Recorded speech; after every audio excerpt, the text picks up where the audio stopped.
Object कितना distance cover कर रहा है। तो ऐसे काइंड के पार्टिकल्स को पॉइंट पार्टिकल्स कहते हैं। रोटेशनल में या फिर सेंटर ऑफ मास में जब हम लोग पॉइंट ऑब्जेक्ट्स पढ़ेंगे तो इन काइंड के चैप्टर्स में पॉइंट ऑब्जेक्ट्स को एक्चुअल में कुछ दूसरे कैरेक्टरिस्टिक्स से डिफाइन करते हैं। But here we are assuming कि पॉइंट पार्टिकल्स क्या हैं, कि अगर कोई भी ऑब्जेक्ट को स्पेसिफिक डिस्टेंस कवर कर रहा है या फिर अगर हम लोग इसकी पोजीशन स्टेट कर रहे हैं तो वो जो लेंथ या फिर ब्रेड्थ या फिर वो जो भी डिस्टेंस या डिस्प्लेसमेंट होगी वो बहुत बड़ी होगी compare to what, compared to the size of the object itself. तो यहाँ पे हम लोग इस ऑब्जेक्ट को एक जीरो साइज की ऑब्जेक्ट स्टेट कर सकते हैं। So this is again just a basic assumption.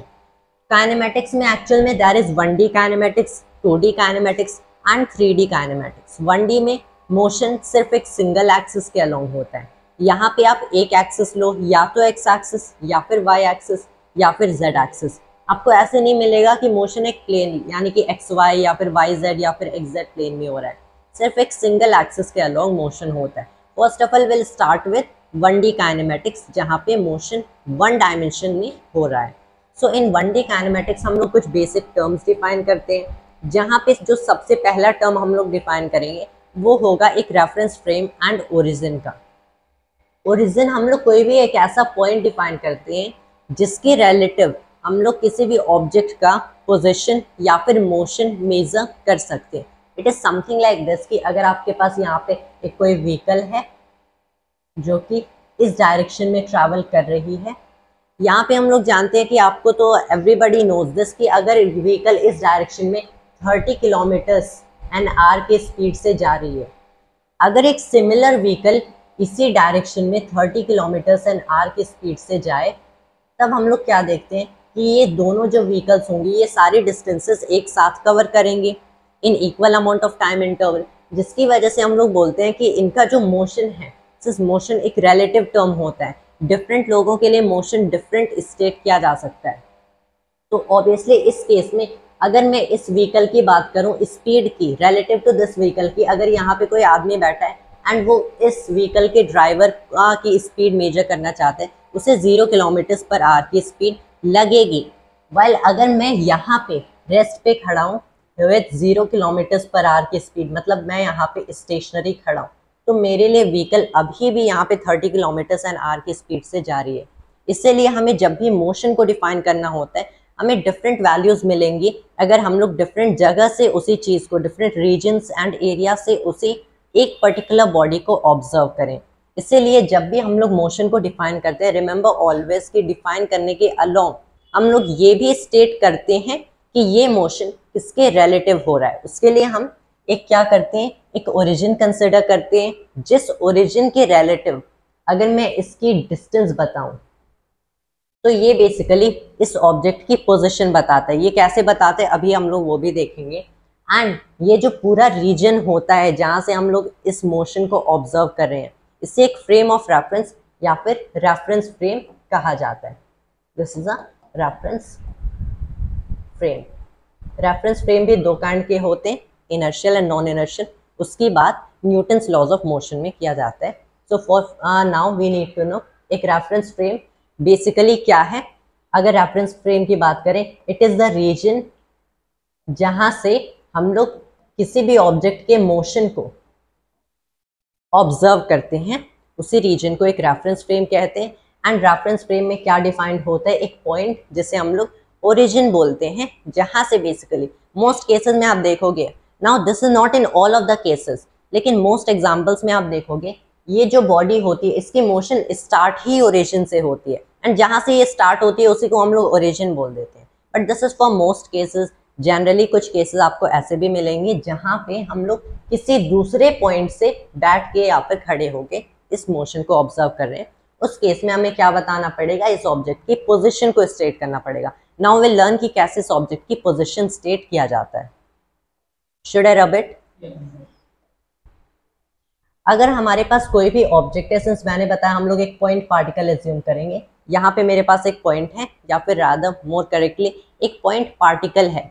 तो अगर मुझे बताने की ऑब्जेक्ट कहाँ पे है, तो ये भी मैं कैसे बता सकता हूँ, किसी दूसरे ऑब्जेक्ट के रिलेटिव बता सकता हूँ कि ये ऑब्जेक्ट इस ऑब्जेक्ट से इतनी डिस्टेंस पे है। अगर मुझे बताना है इस बोर्ड की डिस्टेंस क्या है फ्रॉम दिस बॉटल, तो अगर मैं ये बॉटल के रिलेटिव इस बोर्ड की डिस्टेंस को एक्चुअल में बता सकता हूँ, तो इससे मुझे बोर्ड की पोजीशन पता चल सकती है कि जहाँ भी बॉटल है, अगर मुझे बोर्ड को ढूंढना है तो मुझे बस बॉटल की पोजीशन देखना है एंड वहां से इतने डिस्टेंस पे ये बोर्ड लोकेटेड होगा। So from here what we are getting, अगर मेरे पास एक पॉइंट है, अगर मुझे स्टेट करना है ये पॉइंट पार्टिकल कहाँ पे है, ऑल आई नीड कि मुझे एक दूसरी पॉइंट पार्टिकल, एक्चुअल में राधे एक दूसरा पॉइंट कंसिडर करना पड़ेगा एक रेफरेंस फ्रेम में, जिसे ओरिजिन कहेंगे, एंड ये जो डिस्टेंस होगी यही इस पॉइंट पार्टिकल की पोजीशन होगी।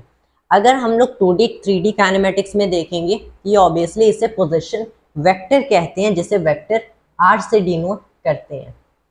वेल कंसिडर वेक्टर्स राइट है। यूजुअली आप देखो मोशन इन 1D में हम लोग स्केलर्स के साथ डील करते हैं, सारी क्वांटिटीज को एज स्केलर्स देखते हैं, लेकिन यहाँ पे हम लोग वेक्टर्स देखेंगे। वेक्टर्स इसलिए देखेंगे क्योंकि although it might get a little bit tough, लेकिन अगर हम लोग सीधे वेक्टर्स से डील कर रहे हैं तो इससे बेसिकली क्या होगा, साथ ही साथ हमारी 1D 2D and 3D kinematics तीनों एक साथ कवर हो जाएंगे। That is the thing. तो ये बेसिकली क्या है, this is the position vector of this point particle. ये पोजीशन वेक्टर किसके रिलेटिव है, ये पोजीशन वेक्टर इस ओरिजिन O के रिलेटिव है।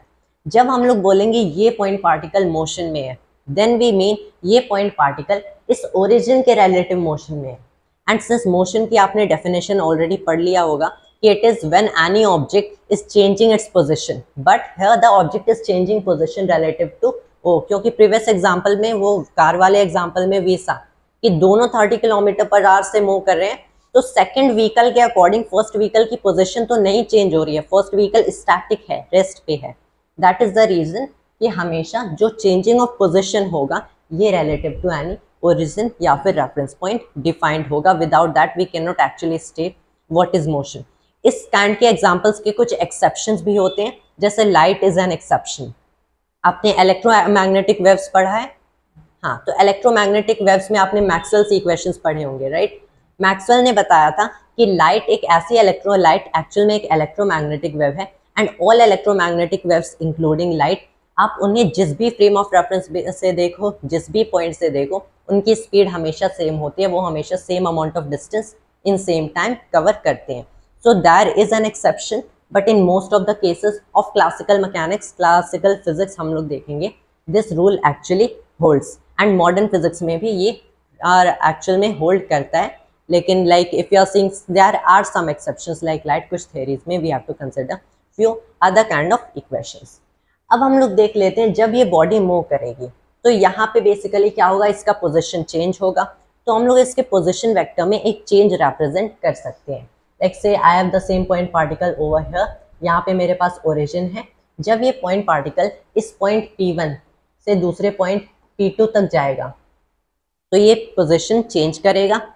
अब मैं P1 point and P2 point को दो काइंड के दो डिफरेंट पोजीशन वेक्टर्स दे सकता हूँ। P1 पॉइंट का अगर मैं बोलूँ इसके पास एक पोजीशन वेक्टर R1 है, एंड P2 को अगर मैं बोलूँ इसके पास एक पोजीशन वेक्टर R2 है।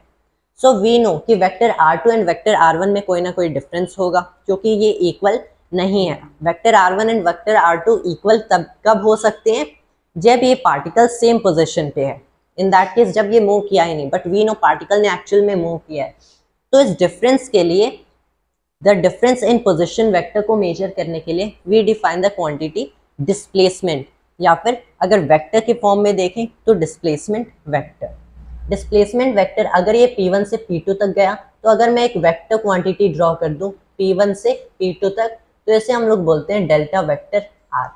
हमें पता है डेल्टा साइन किस चीज़ के लिए स्टैंड करता है, डेल्टा साइन चेंज के लिए स्टैंड करता है। तो अगर मैं डेल्टा वेक्टर R बोल रहा हूँ, मतलब वेक्टर R क्या हो रहा है, चेंज हो रहा है।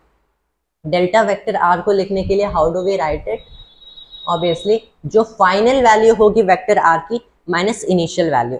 तो अगर ये P1 से P2 तक जा रहे हैं, फाइनल पोजीशन वेक्टर R2 हो गया, इनिशियल पोजीशन वेक्टर R1 हो गया। So this is what, this is vector R2 minus में vector R1। This is how we define the displacement vector. Remember ये भी एक वेक्टर क्वांटिटी है, तो इसकी जो सम्स होंगी एंड डिफरेंसेस होंगी वो वेक्टर रूल्स के अकॉर्डिंग होंगी. So please right it till here.